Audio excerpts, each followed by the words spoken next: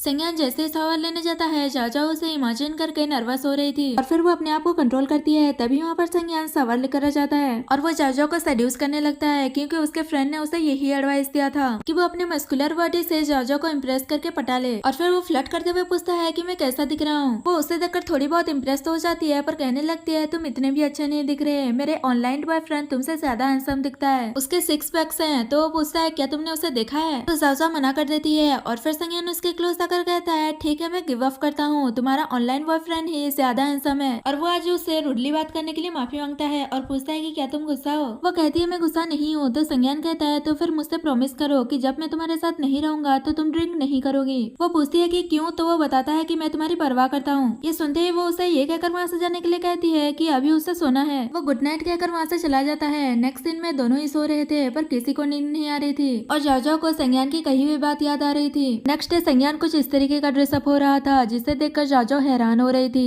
वो पूछता है कि क्या ये आउटफिट अच्छा नहीं लग रहा है, तो वो अच्छा लग रहा है कहती है। और फिर संज्ञान जैसे ही ऑफिस जाता है तो एम्प्लॉइज उसके न्यू लुक को देखकर तारीफ करने लगते हैं कि बॉस आज कितने हैंडसम लग रहे हैं। पर जाओ को तो वो कोई हैंडसम नहीं लग रहा था। उसकी फ्रेंड कहती है मुझे तो ऐसा लग रहा है कि बॉस तुम्हें सेड्यूस करने के लिए ऐसा ड्रेसअप कराया है। वो उसे चुप कराती है कि ये क्या नॉनसेंस बातें कर रही हो, ये कैसे पॉसिबल हो सकता है। फ्रेंड पूछती है तुम दोनों लास्ट नाइट घर वापस जाने के बाद क्या किया। जाजो बताती है कि हमारा अच्छा खासा आर्गुमेंट हो गया। ये सुनकर वो कहती है तुम्हारे अंदर तो बहुत गट्स हैं जो तुम बॉस के साथ आर्गुमेंट कर रही हो, तुम बहुत ब्रेव हो। तो वो उसे बात करने को मना करके काम करने के लिए कहकर वहाँ से चली जाती है। तभी संज्ञान आकर जैकिंग को इन्फॉर्म करता है कि थोड़ी देर बाद मीटिंग होने वाला है और फिर वो जाजो के पास जाकर उसे सेड्यूस करते हुए मीटिंग की फाइल मांगता है। तो वो जल्दी से उसे फाइल दे देती है और एक्सक्यूज बनाकर वहाँ से चली जाती है। तो वो भी स्माइल करते हुए वहाँ से चला जाता है और अपना फोन वहीं पर भूल जाता है। वही जाजो अपने ऑनलाइन बॉयफ्रेंड को मैसेज कर रही थी कि लगता है बॉस के हाथ में मेरे लिए कुछ है। वो बहुत क्लिंजी हो रहे हैं। दूसरी साइड संज्ञान मीटिंग में जाजो को नहीं देखकर जैकिंग को उसके बारे में पूछता है। वो बताती है कि जाजो बाथरूम गई है, वो आती ही होगी। तभी संज्ञान नोटिस करता है कि उसका फोन उसके पास नहीं है और वो जैकिंग को ऑफिस से अपना फोन लाने के लिए कहता है। वो जैसे ही ऑफिस से उसका फोन ला रही थी तभी जाजो उसे मिलने के लिए मैसेज कर रही थी और ये मैसेज जैकिंग देख लेती है और उसे पता चल जाता है कि जाजो की ऑनलाइन डेट कोई और नहीं बल्कि उनका बॉस ही है।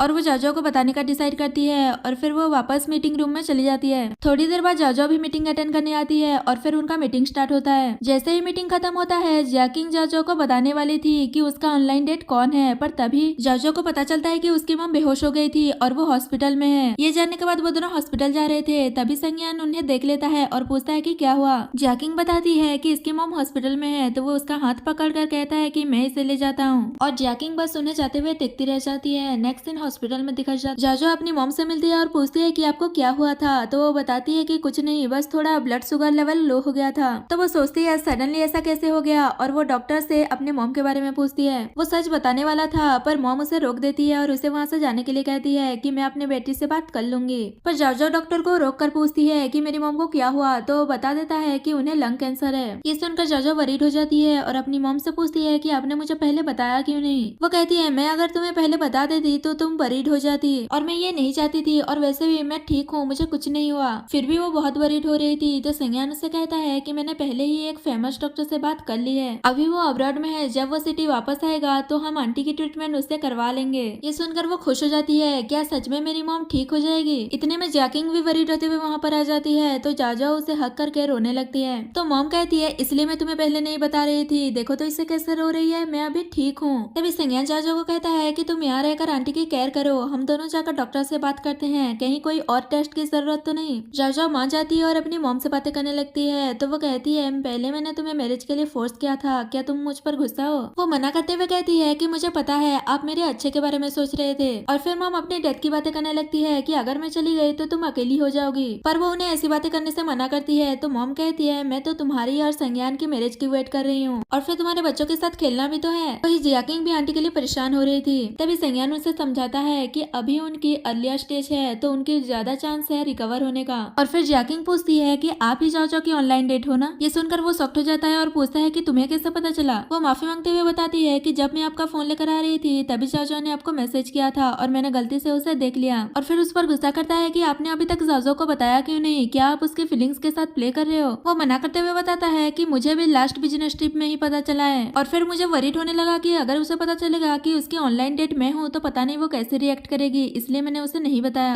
पर जैसे ही आंटी की सर्जरी होगी और वो थोड़ा रिकवर होने लगेंगी तो मैं जाजो को सब कुछ सच बता दूंगा। और वो उसे बिलीव दिलाता है कि वो जाजो के साथ अनेस्ट है। तो वो कहती है जाजो उसकी बेस्ट फ्रेंड है, अगर उसके साथ कुछ गलत हुआ तो वो उसे छोड़ेगी नहीं, चाहे वो उसका बॉस ही क्यों ना हो। तो प्रॉमिस करता है कि वो ऐसा कुछ नहीं करेगा। नेक्स्ट सीन में जाओ की मॉम की बाकी सारी टेस्ट वगैरह हो चुकी होती है। तो वो उन्हें वापस अपने वर्क पर जाने के लिए कहती है। तो संज्ञान कहता है कोई बात नहीं, जाजो आपके पास रहकर आपकी केयर करेगी। जाजो भी कहती है कि हाँ मुझे यहाँ पर आपके साथ रुकना है, पर मॉम मना कर रही थी। तो संज्ञान कहता है मैंने एक केयर टेकर हायर किया है, वो बस आता ही होगा, आपको जो भी जरूरत होगा आप उसे बोल दीजिएगा। ये सुनते ही वो उसकी तारीफ करने लगते हैं कि मेरा सन इन लॉ कितना अच्छा है। और जाजो से कहती है मैं अभी ठीक हूँ, तुम अपने वर्क पर जाओ, वर्क खत्म होने के बाद मुझसे मिलने आ जाना। और फिर वो लोग जा रहे थे तो मॉम जाजो और संज्ञान को साथ में देखकर खुश हो रही थी कि वो दोनों साथ में कितने अच्छे लगते हैं। और फिर जाजो जियाकिंग से पूछती है कि तुम मुझसे क्या बात करने वाली थी मेरी ऑनलाइन डेट के बारे में, पर वो कुछ नहीं बताती और कहती है कि मैं बस यही पूछ रही थी कि तुम दोनों कब मिलने वाले हो। जाजो कहती है वो अभी बिजनेस ट्रिप पर गया है, वो जैसे ही वापस आएगा तो हम मिल लेंगे। वो पूछती है कि तुम्हारा और बॉस का क्या होगा, तो जाजो बताती है कि हमारे बीच में ऐसा कुछ नहीं है, हम बस एक दूसरे के हेल्प कर रहे हैं। पर संज्ञान कहता है मैं सीरियस हूँ। इस पर कोई कुछ नहीं कहता। नेक्स्ट सीन में संज्ञान अपने फ्रेंड्स के साथ बहुत ज्यादा ड्रिंक कर रहा था और बता रहा था कि वो मुझे लाइक नहीं करती।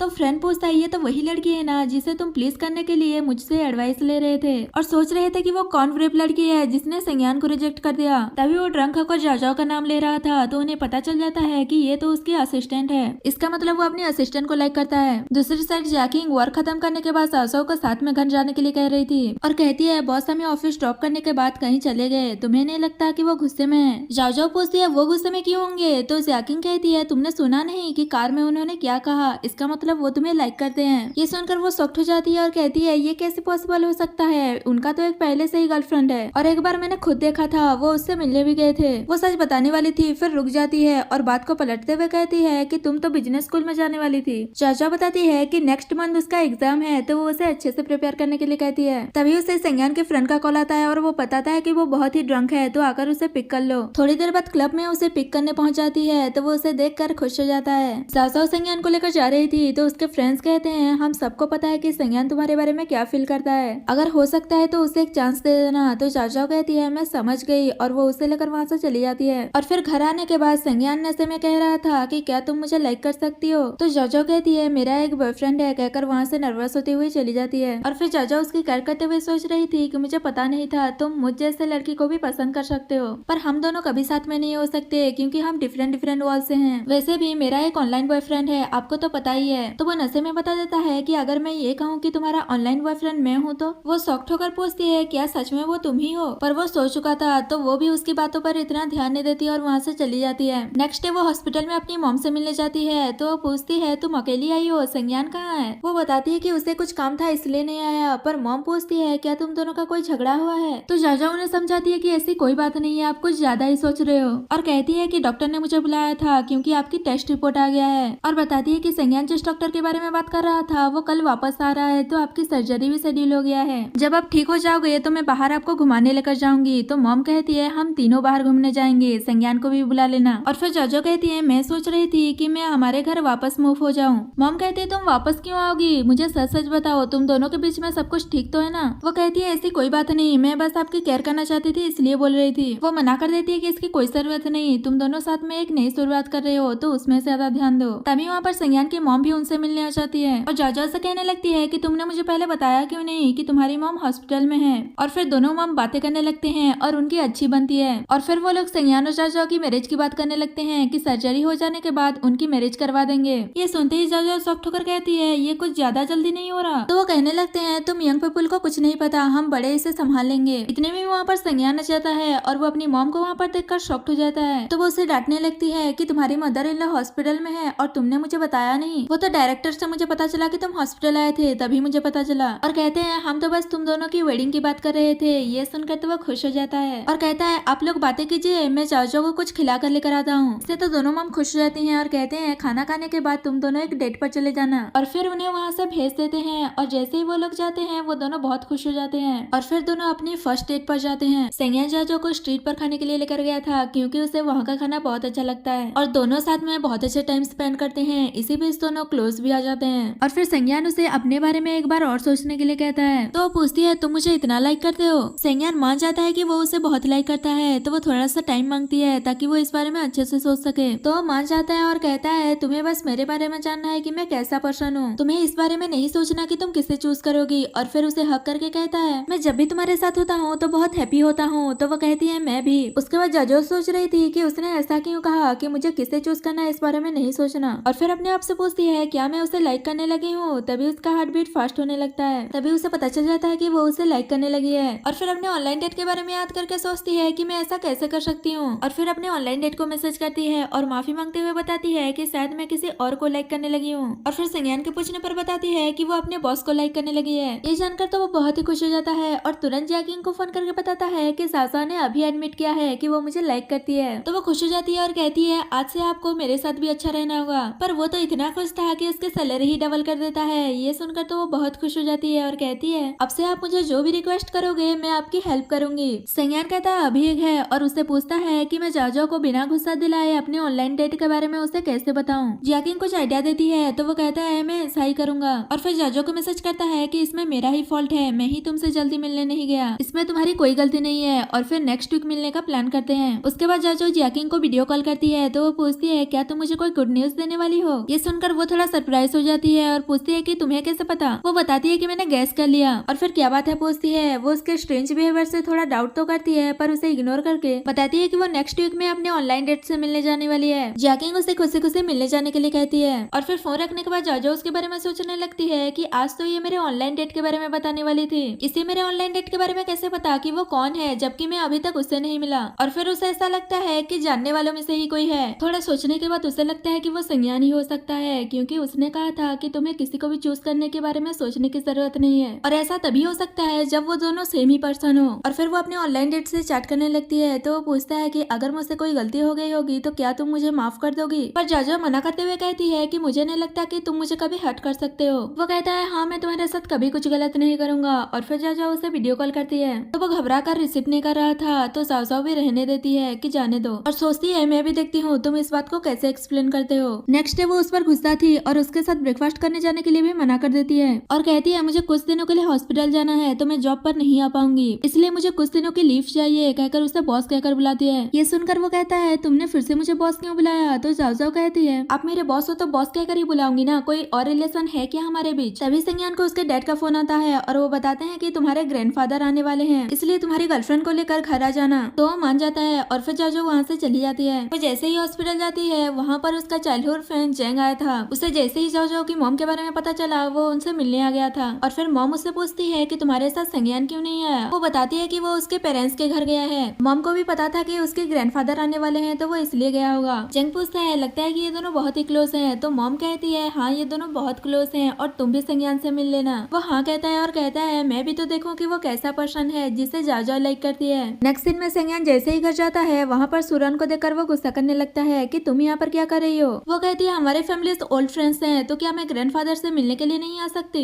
ग्रैंडपा भी उस पर गुस्सा करते हैं कि तुम सूरन से ये कैसे बातें कर रहे हो और पूछते हैं कि मैंने सुना है कि तुम्हारी एक गर्लफ्रेंड है और वो बस एक असिस्टेंट है। मॉम जाजो की तारीफ करने लगती है कि वो एक अच्छी पर्सनालिटी की लड़की है और वो सुंदर भी है, दोनों एक दूसरे के लिए परफेक्ट मैच हैं। डैड भी संज्ञान का सपोर्ट कर रहे थे तो ग्रैंडपा कहते हैं तुम लोगों ने मुझे समझ क्या रखा है और संज्ञान से पूछते हैं तुम मुझसे मिलने आए हो तो साथ में मेरी ग्रैंड डॉटर इन लोग को क्यों नहीं लेकर आए। तभी सूरन कहने लगती है ग्रैंडपा वो बस एक असिस्टेंट है, वो संज्ञान को डिस्टर्ब नहीं करती। तो संज्ञान उस पर चिल्लाने लगता है कि तुम होती कौन हो हमारे रिलेशनशिप के बारे में जज करने वाली, हम दोनों परफेक्ट मैच हैं। ग्रैंडपा भी उसे कहते हैं कि ये हमारा संग फैमिली का मैटर है, हम संभाल लेंगे, तुम इसमें इंटरफेयर मत करो कहकर वहाँ से जाने के लिए कहते हैं। तो वो उनसे माफी मांगते हुए वहाँ से चली जाती है और फिर ग्रैंडपा उससे जाजो के बारे में पूछते हैं तो बताता है कि वो हॉस्पिटल गई है इसलिए आपसे मिलने नहीं आ पाई। पर ग्रैंडपा को लगता है कि शायद जाजो को कुछ हुआ है और वो संज्ञान को डांटते हैं कि तुम उसके साथ हॉस्पिटल क्यों नहीं गए, ऐसे में तो तुम हमेशा अकेले ही रह जाओगे। तो मॉम हंसते हुए बताती है कि उससे कुछ नहीं हुआ बल्कि उसकी मॉम को लंग कैंसर है इसलिए वो उसकी केयर करने हॉस्पिटल गई है। यह जानने के बाद पूरा फैमिली हॉस्पिटल पहुंच जाती है जाजो की मॉम से मिलने के लिए। वही जाजो मॉम की केयर कर रही थी। जब मॉम संग फैमिली को देखती है तो बहुत खुश हो जाती है और फिर संज्ञान की मॉम ग्रैंडपा से उनसे मिलवाती है और फिर मॉम जाजो को सबके लिए पानी लाने के लिए कहती है तो संज्ञान भी उसके साथ जाने लगता है। दोनों बाहर आने के बाद संज्ञान उसे पूछता है क्या तुम मुझसे कुछ कहना चाहती हो। तो जाजो कहती है हमने अभी तक अपने पेरेंट्स को सब कुछ क्लियर नहीं किया, अगर ऐसा ही चलता रहा तो हम कभी इससे बाहर नहीं निकल पाएंगे। वो कहता है मैं अभी पूरी तरह से क्लियर हूँ कि मैं तुम्हें लाइक करता हूँ और मैं चाहता हूँ कि ये इस तरह से कंटिन्यू होता रहे, क्यों ना हम पेरेंट्स के लिए इसे रियल बना दें। तो वो कहती है तुम्हें पहले ये सोचना चाहिए कि तुमने मुझे जो धोखा दिया है उसे किस तरह से एक्सप्लेन करोगे। तो वो सरप्राइज होते हुए कहता है क्या तुम्हें सब कुछ पता चल गया। और फिर जाजो गुस्सा होकर वहाँ से चली जाती है। थोड़ी देर बाद वो जैसे ही पानी लेकर आते हैं तो सारे फैमिली वालों ने उनकी वेडिंग के लिए कुछ प्लानिंग किया होता है और बेबी सोने के बाद जाजो की मॉम को उनके घर पर रखने का प्लान कर रहे थे। और जब उनसे पूछते हैं कि ये सारा अरेंजमेंट तुम लोगों को कैसा लगा तो वो कुछ ज्यादा खुश नहीं हो रहे थे। तो जाजो की मॉम पूछती है तुम दोनों एक्साइटेड क्यों नहीं लग रहे हो, क्या तुम दोनों के बीच झगड़ा हुआ है। तो संज्ञान मना कर देता है कि ऐसी कोई बात नहीं है। मॉम कहती है अच्छी बात है कि तुम दोनों के बीच फाइट नहीं हुई है। नेक्स्ट सीन में जाजो घर पर होती है तो जियाकिंग उसे फोन करके पूछती है क्या तुम्हें सब कुछ पता चल गया। तो वो उस पर थोड़ा बहुत गुस्सा करती है और पूछती है कि क्या संज्ञान को बिजनेस ट्रिप में पता चला था। जियाकिंग कहती है हाँ उसने मुझे उस दिन बताया था और पूछती है कि अब तुम क्या करने वाली हो। तो सावसाव कहती है कुछ नहीं, उसे सब कुछ पता होने के बावजूद भी प्रिटेंड कर रहा था और बॉस बन के हर दिन मुझसे फ्लर्ट फ्लर्ट करता था और मुझे पागल बना रहा था, मैं उसे कभी माफ नहीं करूंगी। तो वो संज्ञान के साथ लेते हुए कहती है मुझे लगता है कि वो सिंसियर है। ये सुनते ही जाजो उस पर गुस्सा हो जाती है कि तुम मेरी बेस्ट फ्रेंड हो या उसके, ये कहकर वो गुस्से में फोन कट कर देती है।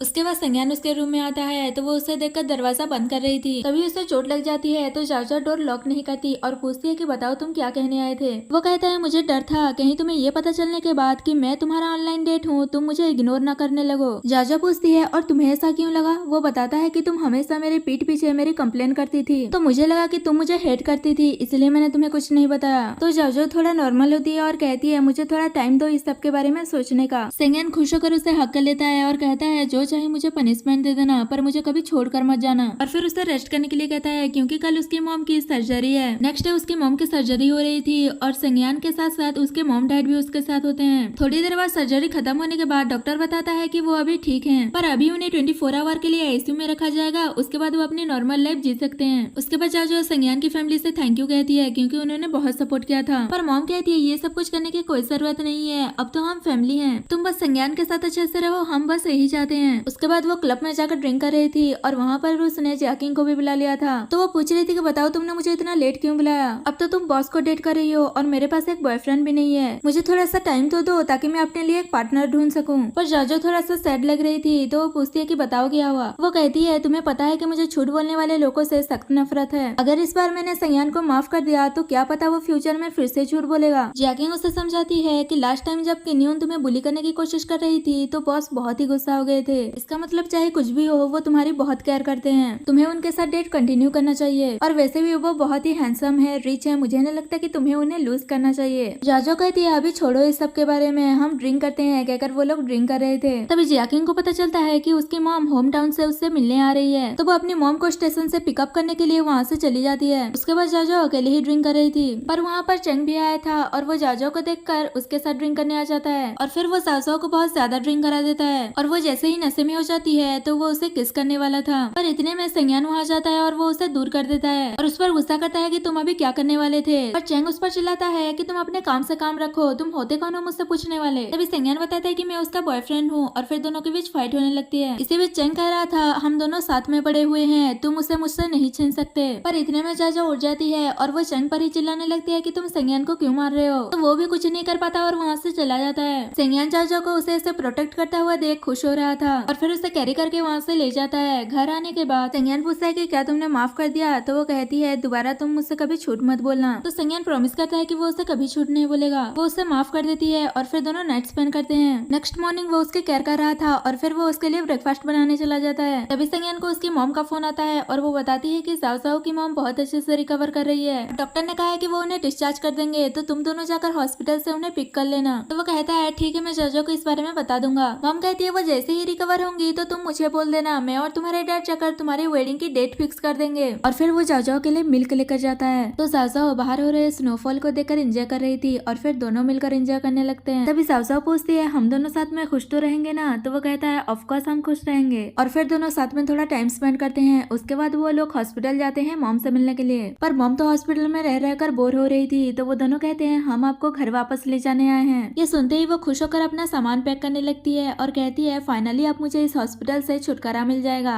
उसके बाद सब लोग घर जाते हैं तो मॉम जाजो को अपनी इतनी केयर करते हुए देखकर कहती है कि अब तुम सच में बड़ी हो गई हो, और उन दोनों से कहती है अब मेरा हेल्थ थोड़ा बेटर हो गया है तो तुम दोनों मैरिज कर लो। पर संज्ञान तो सब जाजो पर डाल देता है कि वो जैसा कहेगी मैं वैसा करूंगा, तो जाजो भी मैरिज के लिए मान जाती है। और फिर संज्ञान की फैमिली वाले जाजो के घर मैरिज प्रपोजल लेकर जाने वाले थे और उसके लिए बेथुरल गिफ्ट्स रेडी कर रहे थे। मॉम सबको बेथुरल गिफ्ट्स की लिस्ट दिखाकर कहती है सब लोग चेक कर लो कहीं कुछ रह तो नहीं गया। तभी डैड कहते हैं क्यों ना हम जाजो के नाम थोड़े और शेयर कर देते हैं, तो ग्रैंडपा भी मान जाते हैं। संज्ञान कुछ नहीं कह रहा था तो मॉम कहती है तुम बैठे बैठे क्या कर रहे हो, आकर तुम भी लिस्ट चेक कर लो। वो कहते हैं आपने ऑलरेडी इतना सब कुछ अरेंज कर दिया है कि मुझे डर है कहीं मेरी मदर इन लॉ इतना सब कुछ देखकर घबरा ना जाए, और वैसे भी जाजो अब सैन ग्रुप की सबसे बड़ी शेयर होल्डर बन गई है तो अब मुझे उसके लिए काम करना पड़ेगा। मॉम कहती है वो एक बहुत अच्छी लड़की है और वो ये सब कुछ डिजर्व करती है। वो उनकी बात पर एग्री करता है और कहता है चलो जल्दी से चलते हैं, क्योंकि जाजो ने 2 दिन ऑफ ली थी उसकी फ्यूचर मदर इन लॉ को कंपनी देने के लिए, इसलिए वो उसे मिस करने लगा है, इसलिए वो सभी को उसके घर चलने के लिए कह रहा था। ये सुनकर सब लोग हंसने लगते हैं और उसके साथ चले जाते हैं। दूसरी साइड जाजो और उसकी मॉम भी बहुत सारी तैयारियां कर रही होती है। तभी यहाँ पर संज्ञान और उसकी पूरी फैमिली मैरिज प्रपोजल लेकर आ जाती है और उन्हें बेथुरल गिफ्ट देती है।